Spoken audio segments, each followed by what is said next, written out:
Hola, hola, buen mediodía para todos. Qué lindo estar otra vez al aire en Splendid 990. Qué placer hacer Fuerza Natural con ustedes, encontrarnos en este noviembre que va transitando lindo, con temperaturas que de a ratos son bien de verano y de a ratos hay que subir un poquito la estufa y agarrar la frazada, ¿viste? Pero ahí vamos. Tiene que ver con el cambio climático, no es gratuito, ya hemos hablado mucho de esto muchas veces. El clima y el planeta se cobra lo que lo lastimamos. Así que, bueno, aprender a convivir en un clima que ha variado abruptamente. Pero bueno, más allá de eso, noviembre es un mes muy bonito, muy lindo. Y empieza a tener como olorcito a fin de año, ¿no, Gaby? Sí, te estaba escuchando, digo, estufa, Milva, ¿no es mucho estufa? Bueno, yo soy un poco exagerada. Sí, no, me parece. Pero aparte soy re friolenta, tengo como una temperatura rara. Sí. Porque... Vos sabés que un día dudé de la estufa, dudamos en casa con la estufa, pero dijimos, no, es demasiado. Pero pará, decime una cosa desde lo médico, Gaby. Sí. Puede que las mujeres, bueno, tampoco se puede generalizar, pero No. a ver, el ejemplo es este. Yo tengo 3 frazadas y Sebastián está con la sábana. A ver. Sí. Bueno. ¿Entendés la diferencia? Y Sí. yo estoy muerta de frío. A lo mejor en el transcurso de la noche logro templar el cuerpo y me saco algo, pero a veces la diferencia es atroz. Sí, pero, a ver, una cosa es la temperatura corporal y la tendencia que cada uno tiene, y otra cosa es la temperatura ambiental. Estamos en una temperatura ambiental demasiado chiflada, te diría, ¿no? Eso estamos de acuerdo, pero digo, tenemos una Sí, temperatura distinta, sí, o claro. una percepción del Claro. frío o del calor distinta. Sí, un ¿Por termostato. una cuestión de género o no? No. ¿No? No, pues Ok. tenemos, a ver, la mujer tiene proporcionalmente, y no digo en términos absolutos, proporcionalmente más grasa que el hombre. Lo quiero aclarar para que nadie se enoje. No. Hablo proporcionalmente, es por un tema hormonal y por las características. Eso debería tener más aislante térmico, digamos, ser menos friolenta. Pero Claro. quizá en una época culturalmente las mujeres eran más friolentas. Hoy por hoy no hay una gran diferencia, digamos, desde el punto de vista del género sobre lo que se percibe. Sí que cada uno individualmente, cada persona tiene una mayor o menor tolerancia a la temperatura, sea hombre o mujer. Bien. Los chicos sí, perdón, y con esto cierro. Sí, Me dale. dijiste que los adolescentes y los niños sí tienen otra... Sí, porque también es un momento de, viste que hasta la transpiración es distinta. Exacto. ¿Viste? O sea, pierden calor, porque el tema es cómo ganás y perdés calor. Claro, El claro. cuerpo se maneja eso, por ganancia o pérdida de calor, y ahí es donde me sentís más o menos frío. Bien. O sea, el frío realmente no existe, es ausencia de calor, ¿no? Porque no hay una fuente de frío, lo que existe es una fuente de tenés calor. razón. Sí, es cierto, no lo había pensado eso, es cierto. Y el cuerpo regula por calor, mayor pérdida de calor o mayor ganancia de calor. Bueno, como sea, este noviembre ha venido Claro. con días muy frescos Claro. y otros días más calurosos, y nos tendremos que acostumbrar a estos cambios. Cuando yo, perdón que con esto la termine. Cuando yo era adolescente, Sí. yo me acuerdo que en el día de la primavera nos metíamos en la pileta. Sí, estaban bien marcaditas las 4 estaciones, en eso coincidimos. Llovía, pero Sí. está bien, teníamos más tolerancia al frío, pero ahora estamos en noviembre y todavía no nos metimos en la pileta. No, por eso, eran 4 estaciones bien marcaditas, ¿viste? Bueno, eso ya medio que se desdibujó. Cerraban las heladerías también, cuando yo era También, chico, en invierno. Claro, ahora viste que tomamos helado todo el Qué, año. qué bueno, esa es una gran medida. Estamos en julio, un día con remera. Bueno, sí, son cosas que se desordenaron y no es gratuito. Bueno, Dale. Un temazo Sí, que yo sí. Fede para la editorial del día de hoy es Día Mundial Sin Alcohol. Vamos a hablar de lo que representa este día que está establecido por la Organización Mundial de la Salud. Y vamos a hablar de algunos cambios que vamos viendo culturalmente, digo, aparición de cervezas sin alcohol, aparición de vinos sin alcohol. ¿Qué fue lo que vi el otro día? Tragos, hay tragos sin alcohol. Exacto, los aperitivos que se Exacto. arman tradicionales sin alcohol. ¿Estamos asistiendo a un cambio cultural, aunque Argentina sigue estando a la cabeza de consumo de alcohol en América Latina? Yo creo que es una forma. A mí me tocó en otro espacio entrevistar a una persona que era un barman de tragos sin alcohol. Y dice que ellos lo hacen más para ser más inclusivos y para fomentar al conductor designado, ¿viste? Claro. Para que haya. Me parece interesante como idea. Que no se quede afuera de un brindis una persona que decidió manejar y llevar a los amigos hasta la casa, por ejemplo, o que tiene un problema físico, que puede tener un hígado graso, o está tomando una medicación y no puede tomar alcohol. Bueno, puede tomar un aperitivo que le guste, sintiendo el mismo sabor, y realmente lo sentís. Pues yo lo probé, yo tomé un gin tonic que no tenía alcohol, y era un gin tonic, tal cual, lo llevó ahí al lugar donde estábamos, Así que creo que coincido con la nota. O sea, se viene un movimiento, gestando un movimiento. Tengo una pregunta breve. Hoy estoy larguera, Fede. Dale, breve, dale. como médico. Yo un día recuerdo, ahora no recuerdo, mejor dicho, el nombre del médico. Lo entrevistamos un 1 de enero, en vivo, ¿no? Cuando viene la resaca del Año Nuevo. Bueno, trabaja los 1 de enero, mi amiga, por eso. Claro, y el médico recuerdo que nos dijo, el cuerpo no está preparado para metabolizar el alcohol. No es algo, no es natural, no es alimento natural. Eso, no está preparado. Claro, entonces no hace bien nunca. O sea, tal vez era muy extremo. Sí. Pero entiendo que es como si tomásemos algo, no estamos preparados. A ver, el vino particularmente, que es una bebida fermentada, tiene ciertos fenoles que son buenos para la salud, ciertos antioxidantes que son buenos. No el alcohol específicamente alcohol, sino unos componentes del vino que está demostrado que en una dosis baja realmente pueden traer algunos beneficios porque son antioxidantes. Punto y aparte. El resto de los alcoholes son todos porque nos gusta, digamos, no por otra cosa. Así que bien, pero no hace nada. A ver, y también hay diferencias individuales, como dijimos del calor, existen los hígados que hacen más rápido el metabolismo del alcohol. Obvio. E hígados que lo hacen más lento. Bueno, que dice, este le pega más, pesa un corcho, claro, y se emborracha. Claro. Y hay otros que toman 30 whisky y no les pasa nada. Dicen, le decíamos cultura alcohólica cuando yo era chica, eso. Claro. Bueno, de cultura no tiene nada, pero... No. Temazo para hoy. Bueno, dale, lo enviamos en un ratito. Dale. Va a estar con nosotros el doctor Mariano Benzadón, que es médico cardiólogo, es especialista en terapia intensiva y hoy preside ACTRA, que es la Asociación Civil de Telemedicina de la República Argentina, que mi amigo Gabriel Ragalo fue el pionero en este tema en la Argentina. Fue el fundador. Nos secó la bocha con todo este tema durante años, pesado como él solo, cuando nadie hablaba de esto, él hablaba de esto. Pero me llamaba una amiga que siempre me hacía una entrevista que se llamaba Milva Castellini y hablar, hasta que un día llegó la pandemia. Tenías razón. Y todo lo que me dijeron, ¿viste? Todo lo que me dijeron, acá estábamos. Entonces después dije, ahora hablo solo con Castellini. Todos los peros que te ponían y yo siempre te escuchaba. Así que vas a hablar seguramente vos con Mariano, que se van a entender como grandes. Gran profesional, Mariano. Bien, 2 temas en el lado B, la serendipia de los rayos X. Tal cual, la serendipia, recordamos que es un término que lo fundamos prácticamente nosotros. En medicina existe la serendipia en tanto hallazgos fortuitos, y los rayos X fueron realmente un hallazgo fortuito, como lo fue la penicilina. Y en mujeres imprescindible, hoy traemos una mujer que es ejemplo de todos nosotros, que, bueno, todos la hemos conocido, es contemporánea a nosotros, que es la hermana Marta Peloni, Milva. Gran mujer, de ella hoy vamos a hablar en Los Imprescindibles. Dicho esto, hay temas de hoy, pero me meto en la editorial, dale, porque Fede le va a dar algo. Sí. Día Mundial Sin Alcohol es el título. Ayer, 15 de noviembre, la OMS estableció, la Organización Mundial de la Salud estableció el Día Mundial Sin Alcohol.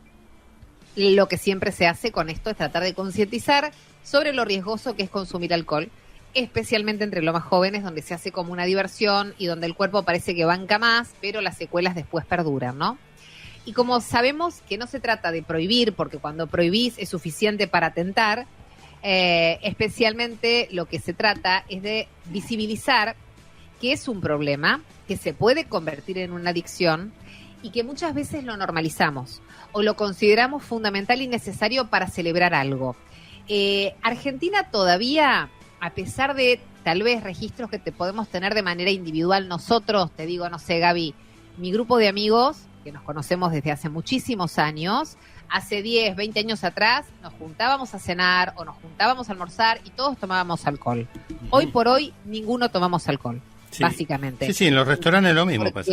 A lo mejor hay que manejar, pero aunque no manejes, preferimos tomar otra cosa porque ya nos sentimos mejor evitando el alcohol, ¿sí? Tal cual. Digo, más allá de esto y de lo que cada uno pueda contar, Argentina sigue arriba en el consumo de alcohol per cápita respecto de América Latina, 8 litros de alcohol por persona al año.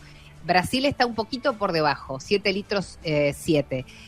El tema es que el alcohol, cuando, como decimos siempre, es en exceso, termina siendo un problema de salud pública.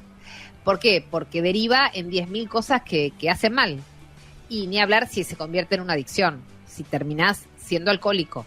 Y después nada, pega mal a la salud, pega en todo lo que te puedas imaginar pega, ¿no? No es que te hace bien en nada, obviando esto que hablaba Gabriel respecto del beneficio del vino, pero en otros componentes, exacto, no en el alcohol, exacto, ¿no?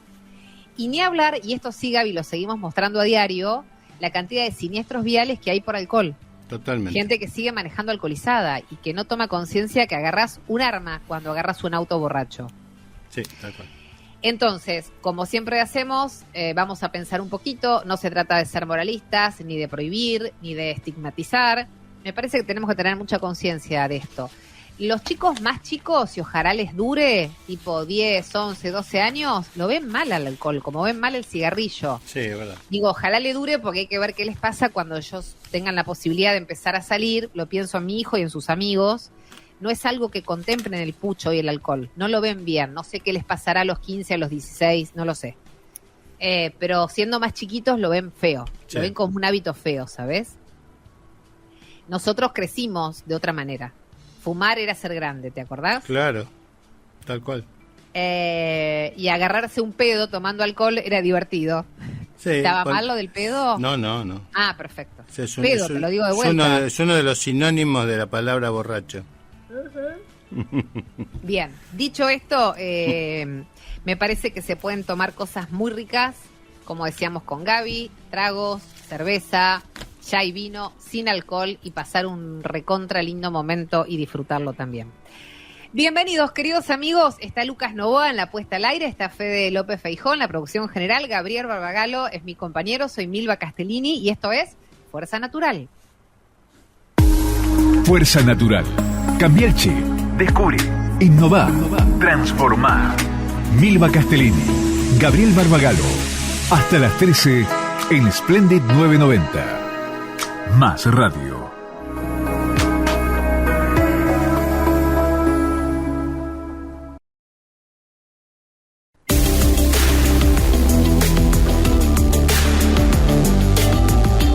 Bueno, yo recuerdo prepandemia los debates de toda índole que había hasta en el ámbito político, en la Cámara de Diputados, desde lo legal, desde lo ético, con el tema telemedicina. Había toda una cosa que se hacía tremendo. Y Gabriel Barbagalo, por aquel momento, estaba al frente de OSDE, como estuvo durante 30 años, y recuerdo haberlo entrevistado mucho, y era muy apasionado de este tema y lo defendía con uñas y dientes, cuando todavía todo el mundo hacía cuestionamientos. La vida nos pegó una pandemia de frente, se acabaron los cuestionamientos, y no solamente fue sumamente útil y evolucionado, sino que confirmó que era todo lo que estaba bien, que no había nada que se ponía en riesgo, que no reemplazaba a nadie, que no se manipulaba, que no se iba contra la privacidad del paciente, no sé, todas las cosas que se temían que pasara. Sí, con que esto. Se iban a quedar sin trabajo los colegas. Claro, que iba a reemplazar al médico, cosas que no pasaron y que realmente, bueno, la vida nos hizo agarrarlo y tener que utilizarlo para seguir sobreviviendo. Hoy por hoy, Mariano Benzadón es médico cardiólogo, el doctor Mariano Benzadón es médico cardiólogo, es especialista en terapia intensiva. Actualmente se desempeña como director de calidad, seguridad y experiencia del paciente y jefe de innovación en el ICVA, que es el Instituto Cardiovascular, y además en la actualidad es presidente de ACTRA, que es la Asociación Civil de Telemedicina de la República Argentina, que en su momento también presidió Gabriel. ¿Cómo estás, Mariano? Un placer enorme. Hola, ¿qué tal? ¿Cómo les va? Muchas gracias por la invitación. Bueno, a vos, los dejo porque son ustedes, más que ustedes, los que saben de esto, y siempre está bueno escuchar. Bueno, es verdad, hola Mariano, ¿cómo estás? Es verdad lo que decía Milva, nosotros vivimos, vos estás desde el primer momento de ACTRA, de aquellas épocas que cuenta Milva, en el cual era difícil hacerle creer a la gente no tanto, porque la gente empezó de a poquito a utilizarlo y la experiencia, algo que vos conocés muy bien, la experiencia iba dictando que realmente era una herramienta nueva que sumaba y no reemplazaba nada de lo conocido. Después pasó la pandemia, ahora estamos en la pospandemia. Bueno, ¿cómo estamos ahora con el tema telemedicina, Mariano?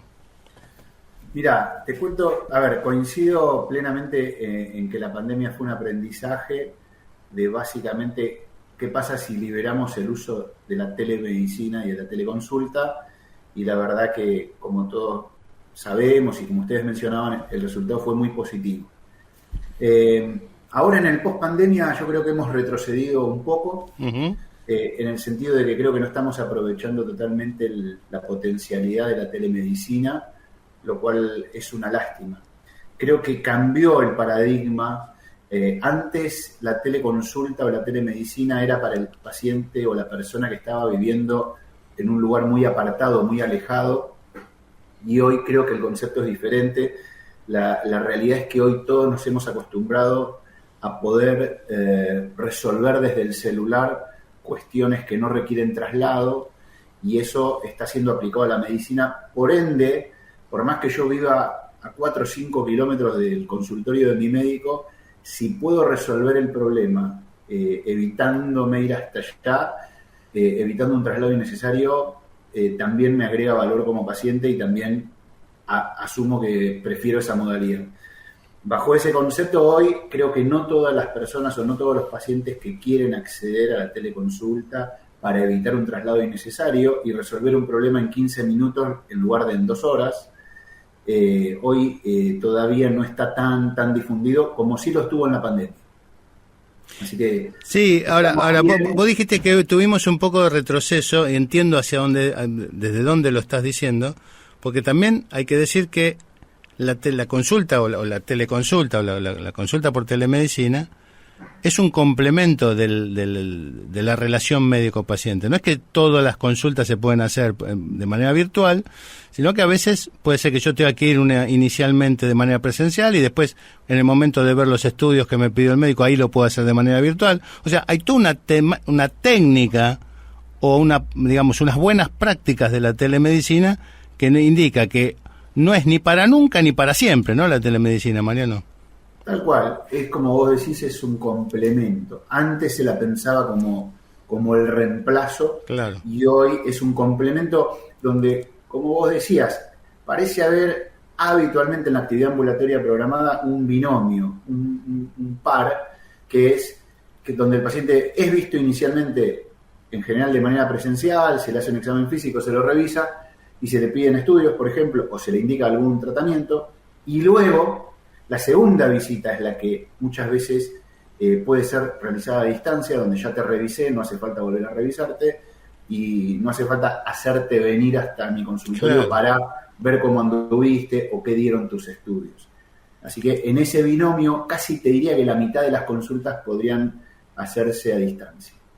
La pregunta son 2 preguntas en una. Si nos falta algo desde Argentina para educar sobre esta posibilidad y este modo de consulta y en qué casos podemos utilizarlo. Y la otra, Mariano, es cómo estamos respecto del resto del mundo. Este retroceso vos, como presidente de la asociación, ¿lo notás o lo podés comparar con otras regiones también?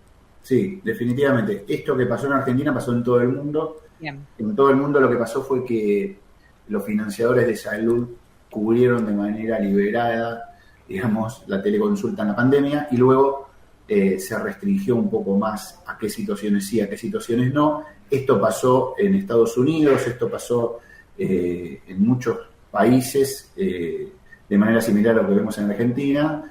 De hecho, hay publicaciones que respaldan eso. Así que no es un problema solo nuestro, sino que es un problema medio difundido, pero yo creo que es cuestión de tiempo para que logremos aprovechar en su máxima potencialidad, donde tiene incluso hasta un impacto medioambiental. Claro.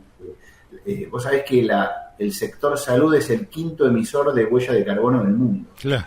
Y la huella de carbono no solo afecta al clima, sino que afecta a la salud de las personas. Así que en medicina trabajemos para reducir la huella de carbono tiene toda lógica. Y la teleconsulta es una manera muy potente de reducir la huella de carbono de la actividad médica. Vos sabés, Mariano, que ahora que decís eso, cuando yo estaba, en la medicina prepaga y habíamos puesto el sistema de telemedicina en la pandemia, en los primeros 6 meses de pandemia, la movilidad de un auto que habíamos ahorrado equivalía a 20 vueltas al mundo, para que tengas una idea. Y no sé cuántas toneladas de dióxido de carbono representaban de menos que fueron volcadas. Era importante, era un slide de lo que yo presentaba en aquel momento, y va en línea con lo que vos estás diciendo. Ahora, una preocupación que había antes de la pandemia, cuando vos, yo y todos los que estábamos en ACTRA íbamos a golpear puertas y muchas veces no la abrían, era sobre la seguridad del paciente y sobre la seguridad del profesional, o sea, si puede trabajar en un marco también de seguridad jurídica el profesional. Ahora, después de 5 años de pandemia y de 10 años o 8 años de telemedicina, ¿hay experiencia? ¿Pasó lo que decían que podía pasar? ¿Hay eventos desagradables? O yo no he escuchado nada, pero me gustaría que vos me lo cuentes.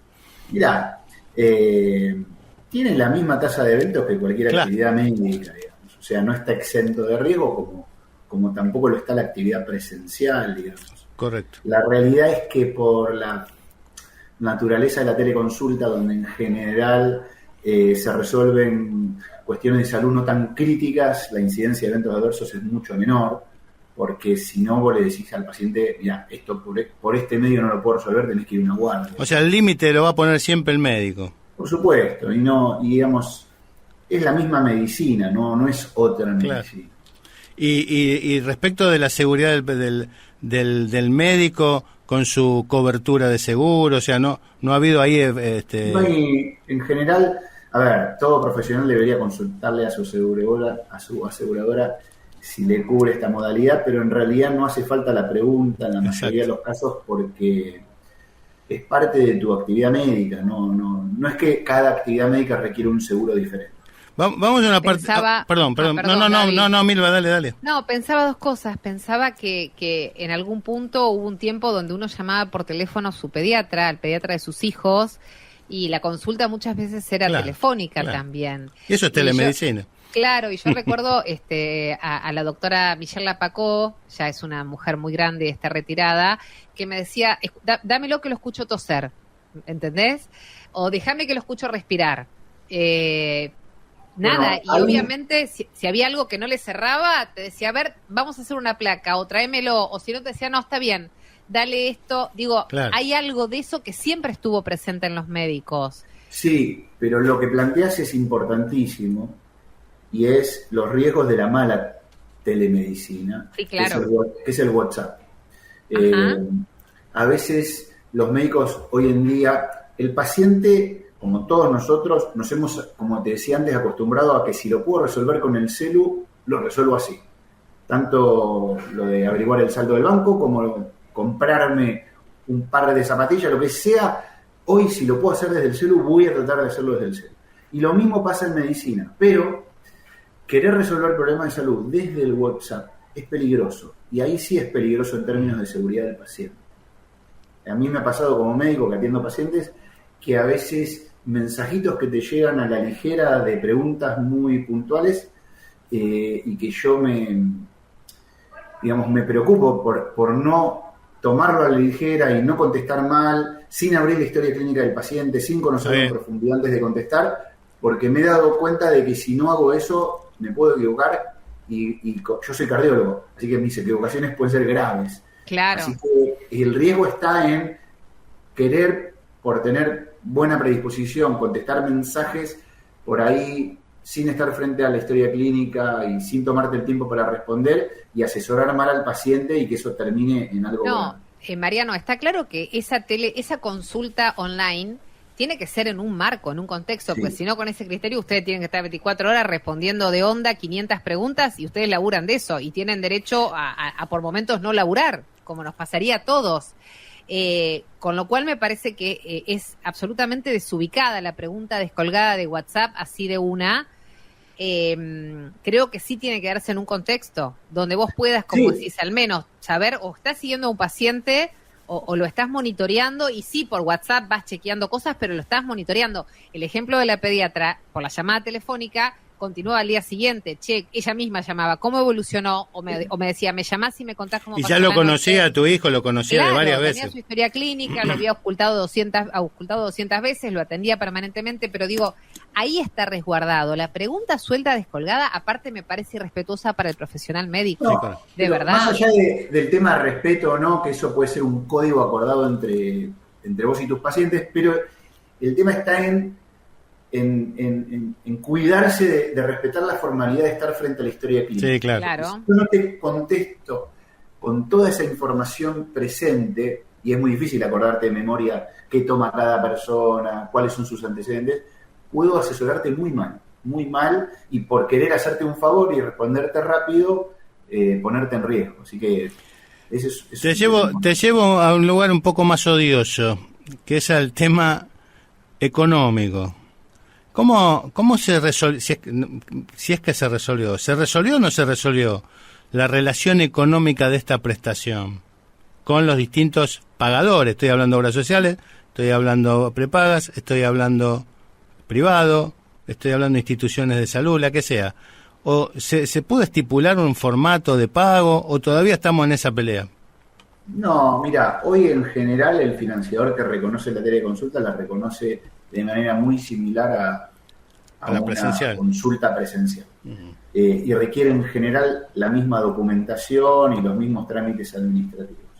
Quizás sí te diría donde todavía hay una brecha por cubrir es que muchos financiadores que sí te cubren la visita presencial, en ocasiones no cubren la teleconsulta, la dejaron de cubrir luego de la pandemia. Por eso te decía que no la estamos aprovechando en toda su potencialidad. Claro. Ahora, aquellos que la cubren, en general la cubren correctamente y para cobrarla son los mismos trámites administrativos o el mismo proceso administrativo que una visita presencial programada. Bueno, antes de irnos, contanos un poquito sobre las jornadas. Bien, mirá, las jornadas son este jueves. Jueves 20. ¿no? Jueves 20 de noviembre, de jueves. 17 a 20 horas. Son las jornadas anuales de ACTRA. Para inscribirse, la inscripción es gratuita, se pueden inscribir en la página web de ACTRA. Muy fácil. Y el programa, que creo que va a estar muy bueno, tiene 3 módulos. Tiene un primer módulo internacional donde va a haber disertantes. Perdón, recordemos que es todo es 100% virtual, ¿no? Es 100% online, bien. Tal cual. Y en el primer módulo está Humberto Temporini de Estados Unidos, es vicepresidente de Kaiser, uno de los principales seguros de salud de Estados Unidos. Va a hablar de 6 millones de personas cubiertas. Sí, tremendo, es el más grande. Va a estar Oscar Cingolani de Johns Hopkins hablando de la telemedicina en pacientes hipertensos. ¿Vos te acordás que Oski estuvo en la primera jornada nuestra que hicimos? Estuvo Oski invitado. Sí, no es la primera vez que va a estar. Después va a hablar Guillermo Borel de HIMSS, que es una ONG sin fines de lucro que acredita hospitales para ver qué tan maduros están digitalmente. Y después va a haber un módulo que creo que va a estar muy bueno de teleconsulta, que es un poco esta charla que teníamos recién, con una mirada de financiador, OSDE, una mirada de prestador hospital italiano y una mirada de paciente. Vamos a tener un paciente representando esa voz también. Creo que tiene que estar en la mesa, porque siempre discutimos financiador-prestador sin poner en la discusión a uno de los actores protagonistas, que es el paciente. Así que, y después tenemos un tercer módulo que va a tener varios casos de éxito de telemedicina aplicada en Argentina. Mariano, ahí me vas a tener seguramente. Buenísimo. Y súper interesante. Mariano, gracias por tu tiempo y lo mejor para esta próxima jornada, que después nos contarán qué tal estuvo. Gracias. Fantástico, muchísimas gracias por el espacio. Lo despedimos al doctor Mariano Benzadón, que es médico cardiólogo, es especialista en terapia intensiva, actualmente se desempeña como director de calidad y seguridad y experiencia del paciente y jefe de innovación en el ICVA, Instituto Cardiovascular, y además es presidente de ACTRA, Asociación Civil de Telemedicina de la República Argentina. Y antes de ir a la pausa te decimos que este reportaje, como los anteriores, quedan guardados para siempre en YouTube, @ Fuerza Natural Radio. Milva, vamos a una pausa y a las noticias. Fuerza Natural. Se puede. Podemos. Un mundo mejor es posible. Milva Castellini, Gabriel Barbagallo, hasta las 13 en Splendid 990.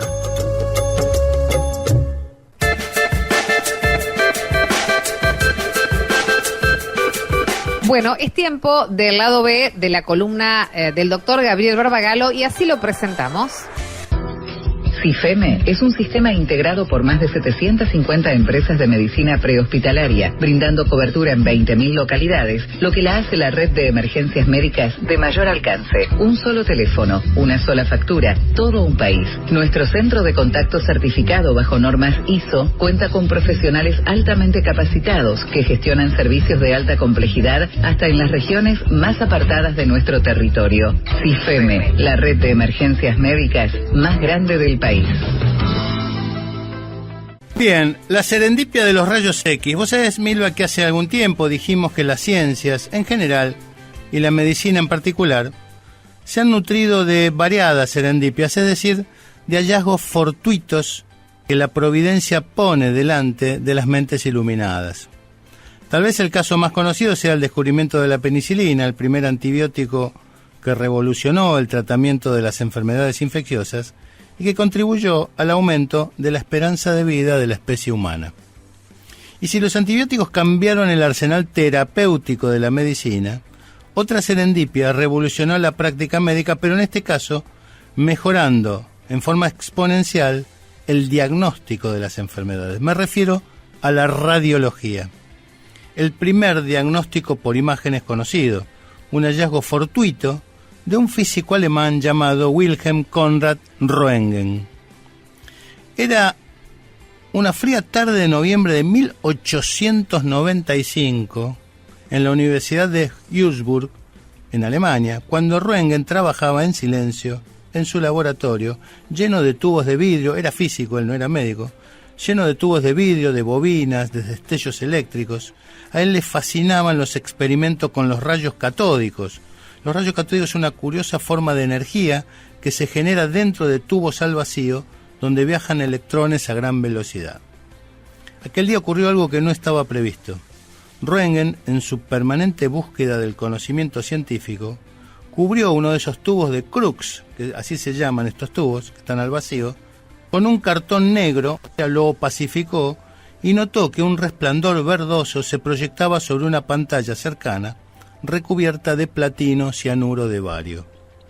Lo primero que entendió fue que ese tembloroso resplandor no podía provenir de una luz visible, ya que el tubo estaba completamente cubierto, así que debía tratarse de otro tipo de radiación desconocida, unos rayos invisibles al ojo humano, e intrigado apagó todas las luces y volvió a encender el tubo. Y el resplandor volvió a aparecer. Al colocar su mano entre el tubo y la pantalla, Röntgen vio, asombrado y no exento de temor, la silueta de sus propios huesos impactada en la pantalla. En ese momento comprendió que estaba ante algo totalmente nuevo, una forma de energía capaz de atravesar el cuerpo y revelar lo que muchos deseaban conocer, el interior del cuerpo, sin necesidad de incisiones. Durante semanas trabajó en secreto, temeroso de ser ridiculizado. Recordemos que vimos ya muchos ejemplos de adelantados que fueron ridiculizados, y entonces llamó a aquel fenómeno, a aquella radiación, como rayos X. X porque era una incógnita, no sabía qué eran. No sabía exactamente ante qué estaba. El 22 de diciembre de 1895 fue por más. Tomó la primera radiografía de la historia de la mano de su esposa Berta, quien al ver sus propios huesos y su anillo de casada, proyectados en una placa fotográfica, exclamó horrorizada una frase que quedó fijada en la historia de la medicina: «He visto mi propia muerte». Pero Röntgen realmente lo que había visto era vida. Había descubierto una forma de mirar más allá de la carne, una ventana al interior del cuerpo humano. En los meses siguientes, los hospitales de todo el mundo comenzaron a usar esa luz invisible para salvar vidas. Los rayos X se empezaron a utilizar para diagnosticar fracturas, localizar balas y explorar el cuerpo sin bisturí. La medicina había cambiado para siempre. Röntgen recibió el Premio Nobel de Física en 1901 como reconocimiento al aporte que realizara a la humanidad, pero jamás lo patentó, como muchos otros grandes descubridores. Röntgen creía que debía pertenecer su descubrimiento a toda la humanidad. Así, de la curiosidad inagotable de un científico y de un resplandor en la oscuridad, nació una de las herramientas más asombrosas de la ciencia moderna, la visión invisible de los rayos X. La historia de la medicina está cargada de descubrimientos fortuitos, que siempre están listos para ser puestos en la superficie por las mentes brillantes de la ciencia. Una historia fascinante que usted, mi querido oyente, merece conocer. Fuerza Natural. Cambia el chip. Descubre. Innova. Transformá. Milva Castellini. Gabriel Barbagalo. Hasta las 13 en Splendid 990. Más radio.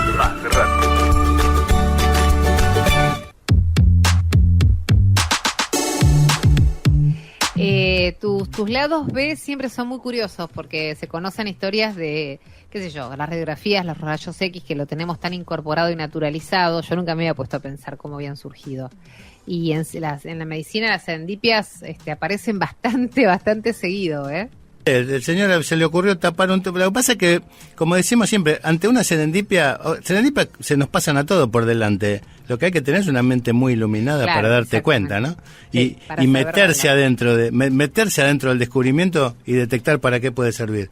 Me imagino a esa pobre señora a principios del siglo, a fines del siglo XIX, ver su esqueleto impactado, claro, en una foto, ¿no es cierto? Era el cadáver, eran los huesos del esqueleto. Era como uno imaginaba un esqueleto. Muerte.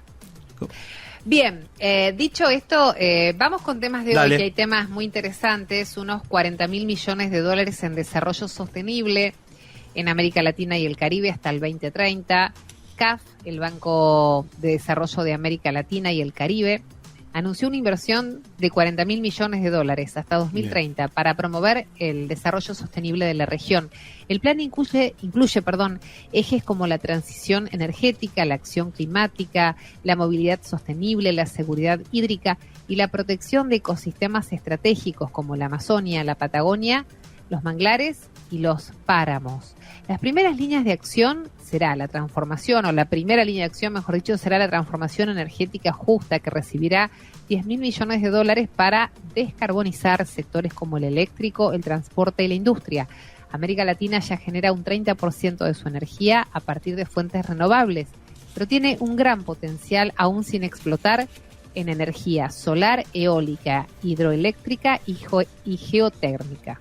Así es, y la segunda línea prioriza la resiliencia climática y el fortalecimiento del sector agropecuario con un enfoque sostenible y principalmente regenerativo. La CAF apunta a enfrentar amenazas como la deforestación, la minería intensiva y el uso no planificado del suelo, impulsando al mismo tiempo la conservación de la biodiversidad. La tercera línea de trabajo es la infraestructura hídrica y la movilidad urbana sostenible, claves para garantizar acceso al agua y mejorar la calidad de vida en ciudades y territorios rurales. Por último, se buscará cerrar la brecha en infraestructura física y digital, uno de los grandes desafíos estructurales de la región. Esta inversión busca un desarrollo que combine crecimiento económico con inclusión social y sostenibilidad ambiental. Lo que decimos un triple impacto, ¿no? Pero esto a alta escala, Milva. Sin dudas, porque es como una idea muy ambiciosa. Siempre pienso cuánto impacta realmente, Gaby. Lo digo desde el desconocimiento absoluto. Sí. Y estamos siempre este año, parece que es el año que se va a resolver todos nuestros problemas ambientales, claro, el 2030, ¿no? Claro, que semejante inversión, estamos hablando de miles de millones. No sé realmente cuánto mejora, cuánto por lo menos detiene, porque no podemos recuperar lo perdido, pero cuánto detiene, cuánto previene, ¿no? Y me gustaría también que haya una rendición de cuentas transparente, continua, y que nos digan quién es el que se va a encargar, ¿no? De administrar esos 40. Estamos hablando de 40.000 millones de dólares. No estamos hablando de una pequeña hipoteca, ¿no? Estamos hablando de casi la deuda de uno o muchos países que tienen actualmente. 40.000 millones de dólares para el desarrollo sostenible de América Latina y el Caribe. Como noticia fantástica, pero como decís vos, tampoco nos imaginamos, ¿no? Cómo se materializa. Hacemos una pausa, ¿te parece? Dale, ahí ya volvemos. Venimos con Mujeres Imprescindibles. Así es. Dale. Fuerza Natural. Milva Castellini. Gabriel Barbagalo. De 12 a 13 en Splendid 990. Más radio.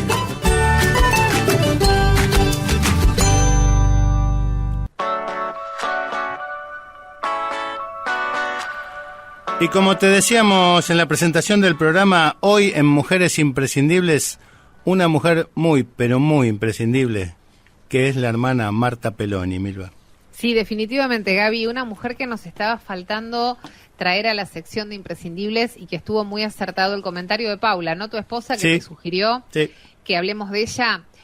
Bueno, para quienes tienen más años o tienen algunos años, seguramente van a recordar la historia de María Soledad y el gran papel definitivo y preponderante de Marta Peloni para el esclarecimiento de su crimen horrendo, lo que hoy sería un femicidio, y los ovarios gigantes para enfrentar al poder de Catamarca en aquellas épocas. Para los que no, les recomiendo un documental, que si no está en Netflix, está en alguna de otras aplicaciones, que se llama María Soledad, que tiene testimonios actuales de las amigas, hoy ya señoras grandes, y de la hermana Marta Peloni.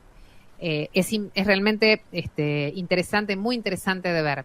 ¿Sabes por qué te lo digo, Gaby? Porque las amigas de ella al día de hoy hablan y se siguen ahogando del dolor. Claro. Porque fue algo que las marcó para toda la vida. En aquel momento la película El caso de María Soledad con Valentina Vaz y Carolina Falk fue una buena película también. Sí, pero este es un documental y los testimonios te juro que realmente te atraviesan. Bueno, voy sobre la letra de Gaby, cuando escribió que Marta Peloni nació en Esquina, en Corrientes, en el año 1946, que desde muy joven sintió una profunda vocación religiosa y social, que decidió entrar a la congregación de las Carmelitas Misioneras Teresianas y que con el tiempo se convirtió en una de las figuras más reconocidas de la Iglesia comprometida con las causas populares en Argentina. ¿Cuándo empieza a resonar su nombre en todo el país? Allí por los años 90. Cuando era rectora del Colegio del Carmen y San José, en la ciudad de Catamarca. Aquel año, una de sus alumnas, María Soledad Morales, fue encontrada muerta. El crimen, que conmocionó a toda la provincia, pronto reveló vínculos con sectores políticos y policiales. Marta Peloni, indignada por la impunidad y el silencio que rodeaba el caso, encabezó una marcha. La primera, la Marcha del Silencio, junto a los alumnos y vecinos de Catamarca y los padres de María Soledad. Fue una manifestación sencilla, pacífica, y se transformó en un símbolo nacional. Después vinieron muchas más, porque gracias a su perseverancia y a la presión social que impulsó ella y que tuvo además apoyo de los medios nacionales, el caso María Soledad se convirtió en un emblema de lucha contra los corruptos y la violencia hacia las mujeres, cuando todavía no se hablaba de femicidio y cuando todavía, Gaby, había una sociedad que juzgaba a María Soledad Morales en vez de juzgar a los asesinos y violadores, ¿no? Tal cual. Bueno, desde entonces la religiosa Marta Peloni dedicó su vida a la defensa de los derechos humanos, especialmente de las mujeres, de los niños y de los sectores más vulnerables. Fundó y coordinó la Red Infancia Robada, una organización que lucha contra el abuso infantil, la trata de personas y la violencia de género en todo el país.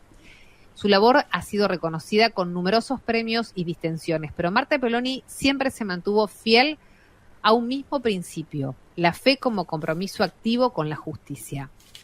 Hoy, con casi 80 años y retirada de la vida pública constante, sigue aún activa en su misión. Su figura imprescindible representa la fuerza moral de una mujer que se animó a desafiar el poder cuando el silencio parecía taparlo absolutamente todo y ser cómplice de uno de los asesinatos más atroces y que de alguna u otra manera resguardaba a una familia que era toda poderosa en aquellos tiempos en la provincia de Catamarca.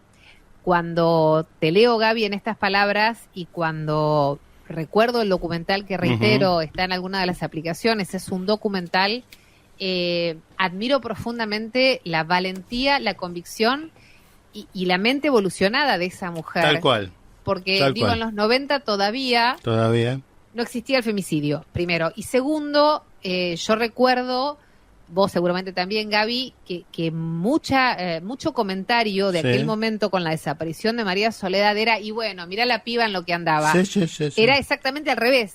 Entonces había que tener mucha visión para plantarse donde se plantó la monja Peloni, para decir todo lo que quieras, pero esto no puede pasar. Sí, no nos vayamos tan lejos. Cuando fue lo del fiscal Nisman, le decían que era un fiestero, como si eso lo habilitaba a que apareciera muerto, ¿no es cierto? Sí, ¿no? Claro. ¿Viste? Cualquier cosa. En medio yo me acuerdo, No, pero en este caso... ¿vos te acordás las tres chicas de 9 de julio, una ciudad del interior de la provincia de Buenos Aires? Que parece que estaban con hombres mayores, que eran hombres importantes de la ciudad. Hicieron una marcha de desagravio de los hombres, las esposas de los hombres. Claro, bueno. O sea, el nivel de hipocresía era muy alto en aquellas épocas, mucho más, Milva. Pero aparte se metía con caudillos, con políticos que tenían muchísimo poder, era realmente todo en contra. Patrones de estancia. Y se jugaba todo, la monja se jugó todo, las amigas de María Soledad se jugaron todo, bueno, los papás ni hablar, ya no tenían nada que perder. Y en una sociedad conservadora que además la juzgó a María Soledad. Sí. Que la juzgaba ella, ¿no? Recordemos que ella era una niña. Terminó la provincia intervenida, después hizo que perdiera en aquel momento los ADI. Exactamente. Realmente torció bastante la historia, no sé si del todo, porque bueno, desgraciadamente siguieron ocurriendo casos como este, pero Marta Peloni, bueno, la vimos el año pasado, apareció también poniendo la cara por el caso Loan, ¿no? Que todavía estamos ahí sabiendo qué pasó con ese chico, ¿no? Esperando tener una noticia. Bueno, antes de irnos te quiero contar, si Dale. querés, Milva, que tenemos una recomendación teatral. Te quiero hacer una invitación. Bueno. Dale, te invito al teatro elegí el viernes de noviembre que quieras a las 20 horas. Sí. Un clásico de Henrik Ibsen, un clásico, ¿no? Del dramaturgo Ibsen, se llama Espectros, con dirección de Marcelo Cosentino, en el Teatro Multiescena, Avenida Corrientes 1764. ¿Sabes dónde está este teatro? ¿Te acordás dónde estaba el cine Los Ángeles, aquel que daba las películas de Disney cuando éramos chicos? Bueno, en el mismo lugar donde estaba ese cine, vos eras de Santa Fe, no lo conociste, claro. En Avenida Corrientes 1764, vayan, es un lindo plan, es una linda obra, muy recomendable. Así ¿Viernes a qué hora? Todos los viernes a las 20 horas. Perfecto. Bueno, y nosotros plan. nos estaremos yendo, Dale. ¿no es cierto? A ver, quiero escuchar la música. Ahí está. Lucas siempre está atento ahí, aprieta el botón cuando digo nos estamos yendo. Recordemos que cuando decimos Lucas es Lucas Novoa, nuestro operador técnico que nos pone al aire, que aprieta todas las cosas para que todo funcione perfectamente bien. Federico López Feijó es nuestro productor general, Milva Castellini y yo, Gabriel Barbagalo, tratamos de contarte las cosas que tenemos preparados en este programa. Ahora viene un programa que se llama parecido, o que lo queremos mucho porque tiene algo que ver con nosotros, parecido, se llama Los Imprescindibles, con la conducción de nuestro amigo Darío Ibaceta. Los dejamos en él en este mediodía de Splendid, Milva. Bueno, gracias por acompañarnos, un gran placer. Nos encontramos el próximo domingo. Esto es Fuerza Natural, soy Milva Castellini y este equipo maravilloso se despide hasta el próximo domingo para hacer otra vez Fuerza Natural. Pásenlo lindo. Chau, chau. Chau.